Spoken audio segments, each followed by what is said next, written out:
trouble. There just aren't enough workers. Farmers across the state are struggling because immigration crackdowns have scared off much of the workforce. In some areas, harvest crews have dropped from 30 workers to just 5. That means fruit is sitting unpicked, and experts warn this could lead to higher food prices. California agriculture relies on over 55,000 migrant workers. So what happens if labor shortages continue? Will this lead to higher prices? Let me know your thoughts below and follow for updates. California's citrus. This is a very common dynamic that happens in U.S. politics where people vote against their best interests. Typically, people who are benefited by Democratic policies vote Republican for social and identity reasons. And I don't have any glee in watching Trump voters lose their family farms. I think it's incredibly sad because those family farms are going to be sold to giant corporate farms, and that's bad for all of us. That's bad for every American or anybody who eats American grown food. And so I'm not celebrating, the comeuppance that some Trump voters are getting through the elimination of things like funding for special needs children, for example. Like, I've seen videos from parents of special needs kids who voted for Trump and are like, wait, that's not what I voted for. And it's really sad. It's really depressing to see people vote against their best interests. And it's like, at this point, everything it's like kind of in motion, and the machine is so big and the damage is so great that I think people are just kind of staying out of the way of the spinning wheel of death and the spinning, grind. Like, they don't want to get chomped up in the grinding gears. And instead, people are planning for, once all this damage is done, how do they rebuild U.S. civil society? How do they rebuild the federal government once Trump's presidency is over? Because I seriously doubt that they'll pass a constitutional amendment to remove the term limits. You have to get 38 of the 50 states to pass that amendment in their state legislatures. It's really hard to get a U.S. constitutional amendment passed. More likely, they'll just keep, handing the presidency over to, groomed successors, which is what Putin did before he had enough power to actually push through elimination of term limits. Was Medvedev, I think, and, basically a puppet. So,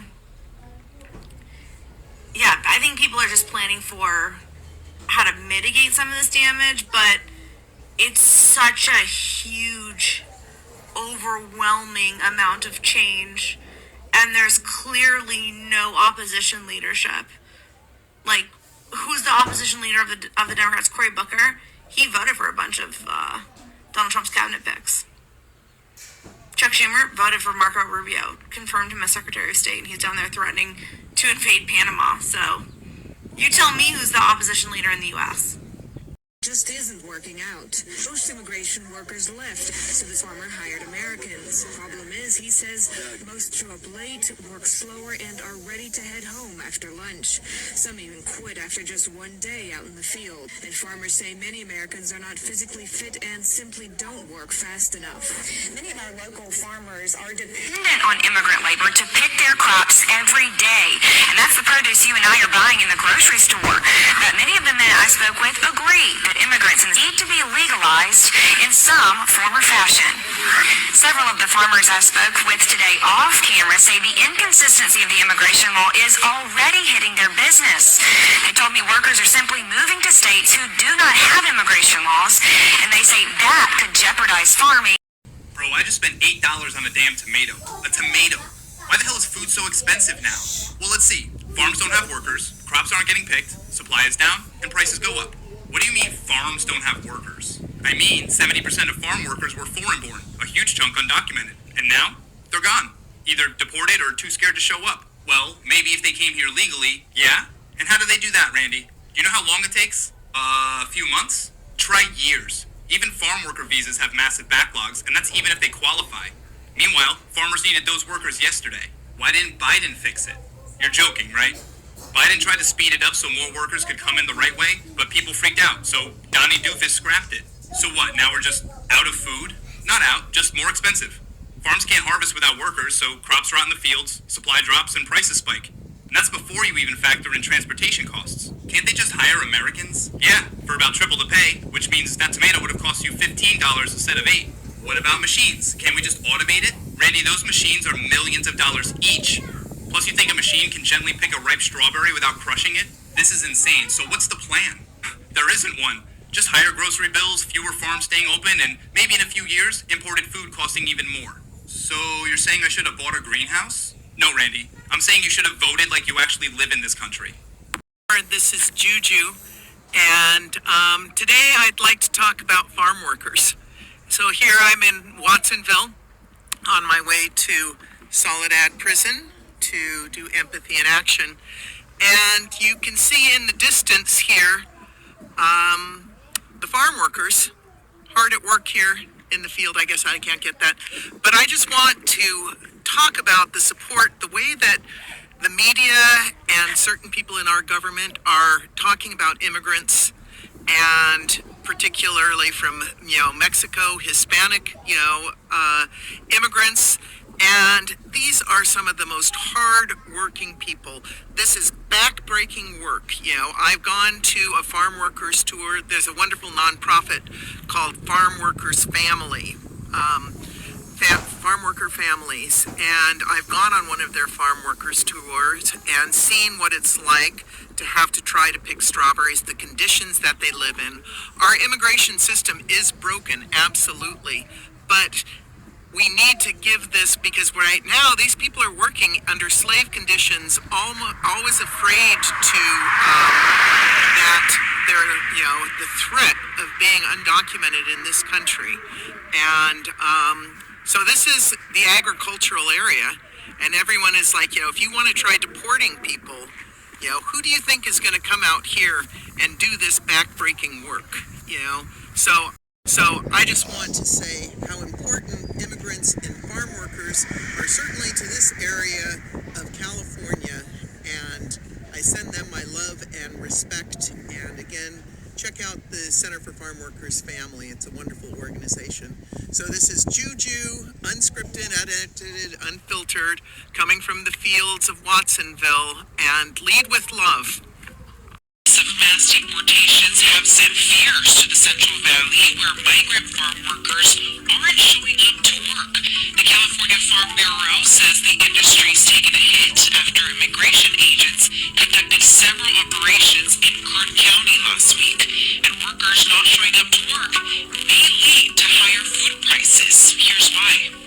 They're not going to show up for work, and that means we're actually remain in the field and not be harvested. They will get lost at that point. The Farm Bureau joined Monterey County in pledging to do what they can to protect workers and their families. They were called essential workers during the pandemic when our nation needed them, and now they're asking us to be there for them when they need us. Has been an abject failure so far, and it's about to get worse, as farm workers have stopped showing up for the job due to Donald Trump's policy, specifically his immigration policy, and the way that he is handling his mass deportations and advertising it and flaunting it. It is scaring immigrant workers from showing up to the job and keeping them hiding in their homes. In Bakersfield, California, it's been reported that 75% of farm workers aren't showing up to harvest the winter crops. One farmer said that his usual harvest crew of 30 workers dropped to just 5. And food prices are about to soar because of it. We are going to get to a point where it's not going to be a case of can you find an orange, it's can you afford it if you do. Couple that with Donald Trump's tariff talk on Mexico and Canada, and it's just going to explode. Donald Trump has come into office thinking he can just do whatever he wants and the world will just respond to his whim, and instead he is finding out the hard way, and we're going to pay the price. market. I buy my produce at a farmer's market so I can get it directly from the farms themselves. The produce tastes way better, it's cheaper, and it's easier to access quality food. So I just went to this stand that sells vegetables that's from the Central Valley, and I get a lot of my produce from them every single Sunday. And I asked them, hey, did the ice raids affect you guys? Are you guys okay? And the woman looked at me, and it took her a minute to respond, and she said, almost all of our produce went bad because there was no one to pick any of it. And I live in this area where everybody's in support of it. Everybody's in support of deporting immigrants, and I'm just so tired of spending my whole life feeling so out of place and so misunderstood because I care about things that actually matter and nobody around me gets it. On the property and turning it into unaffordable housing units that we don't need. And in some cases, farmers are getting out of the business of farming just because it's been so grueling on them and they don't necessarily have someone to pass it on to. Maybe they didn't have kids. This is the most important thing, in my opinion, facing us right now. If we continue on this trend, there's going to be less than 1 million farms left in this country in the next 10 years. Then who's going to feed us? Think about it. $24 trillion worth of farmland, farming assets, and barns are going to be for sale over the next 20 years. It was reported in the 2025 Farmers Almanac. It's so important that you and I buy this farmland as opposed to these conglomerates, these corporations that want to get their fingers in it. Not only is it important for our future food supply chain, it's also important for the environment because all of those actors are destroying it. And more people need to talk about this. I'm breaking it all down. To be 6.8 million farms across the United States, and there's only 1.9 million farms today. There used to be 6.8 million farms in 1935 when the U.S. population was around 127 million people. Whereas today there's 333 million people living in this country and only 1.89 million farms left to serve them. Where have all these farms gone? Big ag conglomerates that are destroying the planet have absorbed a lot of these small to medium-sized farms. Some nefarious billionaires have bought up this farmland to turn it into manufacturing sites or places for solar farms. Investment companies are buying up this farmland, leveling the farm, the barn. News, the California Farm Bureau has stated today that farmers in the Central Valley are refusing or scared to come to work for risk of being deported, and this year's citrus harvest has been utterly rendered useless and unmanaged. So if y'all are buying oranges and shit, that shit's fitting to be expensive as fuck. Good luck, soldiers. We've officially decided to close the doors to our farm store and market farm. We just notified all of our customers yesterday. That may come as a shock to you, and some of you may be like, well, why are you doing that? There's many reasons.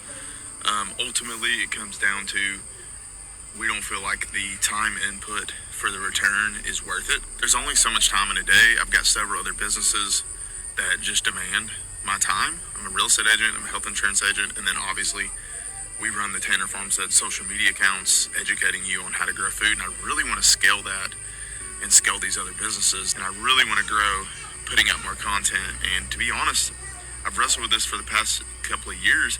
I want my content to be about homesteading and food preservation and all these other fun things that I want to do, but I haven't been able to do because I've got to put so much time into, the turn and churn market farming crops, like lettuce. And so it's just not been in line with my vision. If you got any questions or want to hear more about that decision, you can send me a direct message. I also have a YouTube video out that you can watch, me talking further about the profitability of small-scale farming. One of the terrible consequences of Trump's trade war with China in imposing all those tariffs on China, China imposed tariffs back, which means U.S. farmers had a harder time exporting their crops, and bankruptcies of farms rose 20% under Trump's administration. Some occasional strategic tariffs against specific countries in specific industries in order to protect growing American industries, for example, supercomputers. Those tariffs can make sense sometimes, but universal tariffs or just starting trade wars across the board, so foolish, so dangerous. Essentially emptied California farm fields, threatening U.S. food prices. It's almost as if we thought this would happen. Because of the ice raids in Kern County, citrus farm owners are reporting that nearly 75% of their workforce are not showing up. The U.S. Department of Labor reported that 42% of the agriculture field is undocumented, and nearly a quarter of our nation's food comes from Central California. This farm labor shortage, in combination with the tariffs that Trump threatened on Mexican and Canadian imports, will only skyrocket the prices of our groceries. This would be called America's finding out stage. Pasando aquí en Florida, son cientos de acres de cultivo que se echaron a perder. Son demasiados que realmente no puedo caminar todo eso porque es mucho. Y miles y miles y miles de toneladas. ¿Por qué? ¿Por qué? Porque este cabrón acaba de firmar la pinche ley esa de Florida. Aquí en Florida ya nadie quiere trabajar.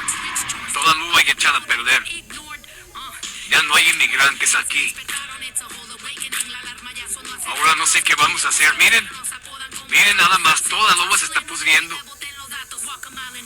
Prefieren que pase todo esto a que pase una ley migratoria, que todos estemos felices y con... Breaking news. Farmers who voted for the president are now drowning in regret. Fields are empty, crops are rotting, and the promise of affordable food is nothing but a lie. Why? Because the workers who powered this country's agriculture are gone, too scared to work or deported under stricter immigration policies. These farmers believed in change. They trusted promises that food prices would drop and life would get easier. Instead, prices for essentials like eggs and produce are skyrocketing. Ranchers can't find enough hands to work their land, crops are dying in the fields. These broken promises have not only hurt farmers, but every family counting on affordable food. The rich keep getting richer while the rest of America is left in the dust. What's next for these betrayed ranchers? And who will hold the president accountable for the lies? This is the America they didn't vote for. Stay tuned. Faced with uncertainty, these farmers are now rallying together, determined to raise their voices against the broken promises that have led to their struggles. This gathering represents a turning point. United, they seek to reclaim their voices and demand the change they were promised. Determined to make their plight known, farmers mobilize for change, taking their demands to the streets in a show of solidarity and strength. People are losing jobs every single day as a result of the new policy which have been put in place ever since Donald Trump became president of America. The cutting of funding of USAID has caused so many people from across the world who were supported by USAID funding, and also American citizens who also got jobs as a result of USAID organization have also lost so many jobs. And the repercussions right now, there are people right now who are suffering because the funding used to help them to buy medicine or others to support their projects in order to achieve one goal or another. For example, here in Kenya, we had USAID in several organizations, several areas in the country, and it really supported so many people in acquiring medicine, which was a means of life or death situation. For example, the USAID used to help so many Kenyans who were affected by HIV/AIDS to get medicine at a cheaper price, or even free medicine.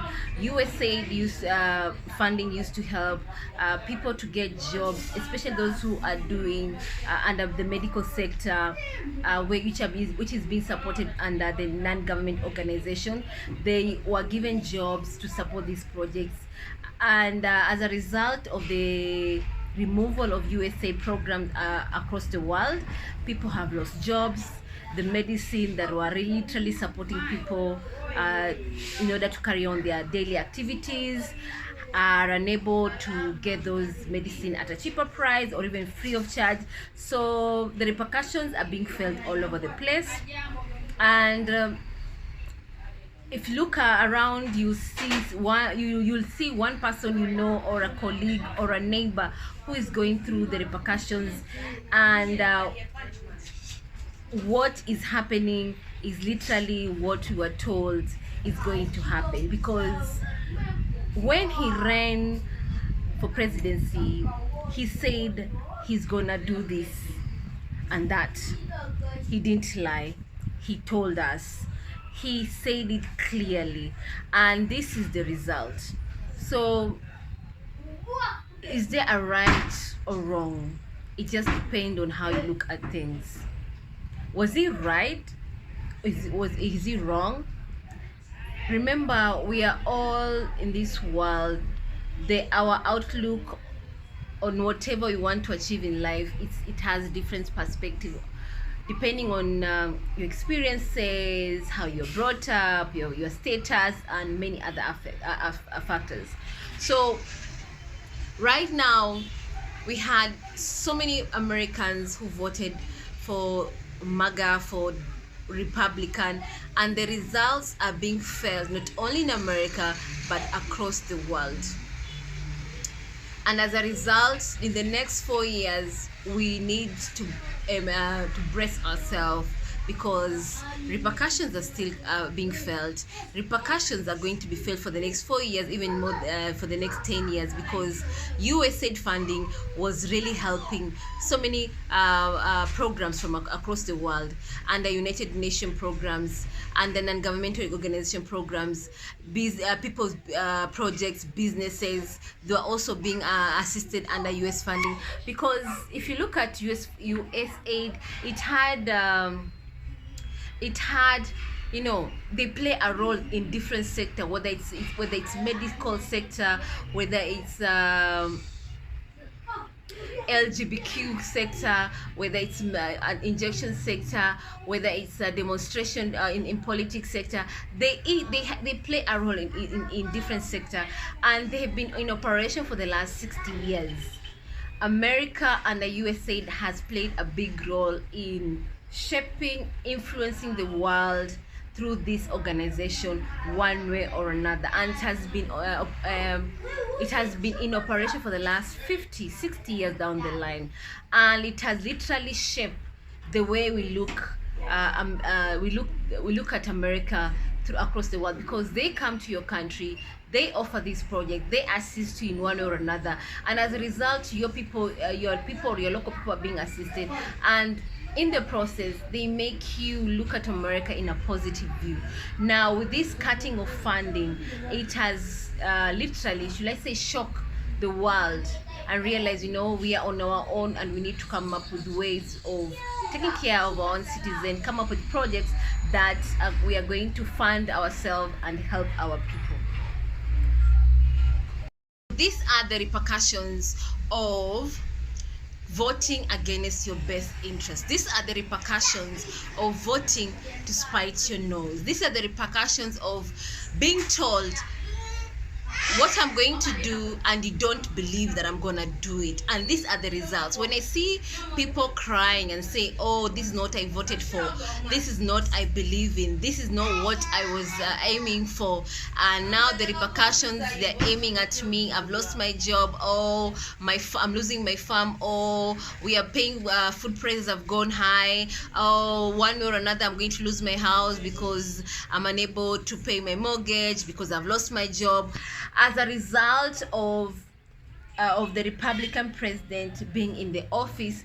And now the new policies he has come up with has literally affected both the Republicans and Democrats in general. In other words, it has affected Americans in general. It doesn't choose who is right, who voted, who did not vote, whether you supported Republican or whether you supported Democrat. It doesn't choose. The policy cut across everybody in America. So the only thing now you can do is basically to make sure you are okay, to make sure you have all the dots in place, to make sure when shit hit the fan, you are okay, you are settled, and you are fine. So make sure your finances, you're doing well. Make sure if you happen to lose a job right now, maybe as a result of maybe you're working for the federal government and you end up losing your job, make sure you have plan A, B, C, D, so that you're able to cushion yourself during these trial times, because you never know what's going to happen next. The women who have been affected as a result of the abortion laws that were put in place, and now women are suffering, and the new policies, one way or another, you need to come up with ways of safeguarding yourself, of taking care of yourself, so that you don't end up in a position where you end up losing everything. And for the women, I've looked at I was doing my research. I saw some women who have lost their lives as a result of the abortion, the new policy on abortion, where if someone is maybe the pregnancy is affecting you, you cannot do abortion. Is not allowed in certain states, like for example Ohio, Idaho state. They don't allow that. Or maybe you're forced to go through your pocket so that you can travel outside the state and get these necessary medicine that are going to safeguard your life. So they say every action has an equal reaction. Each laws that we pass, they affect people one way or another. So we need to be very careful on what we suppose. Before you vote on something, please read through, please understand what you're voting to, because it does not make sense when you have voted for something and then 4 weeks later you are here recording yourself crying and say, this is what I voted for, this is what I believe in, I regret I did this. Because crying does not help. Crying does not help. Having regret does not help, because at the end of the day, the deal has been done. You voted for the next 4 years. The repercussions are going to be felt not only here in America but across the world. We are looking at people being deported, mass immigration. We are looking at people losing their job as a result of USAID funding, which has been cut off and affected the whole world besides America. We are looking at farms where farm produce are on the farms where there are no employers. No employees, no one to pick the farm produce because there are no people. People are scared. So we need to be careful what we vote for. Do your research and then do the right thing. Don't cut your nose just to spite it. Every action has a reaction. So remember, this is the Fafo season and things are happening. So for the next 4 years, we need to tighten our belt and just accept these are the repercussions.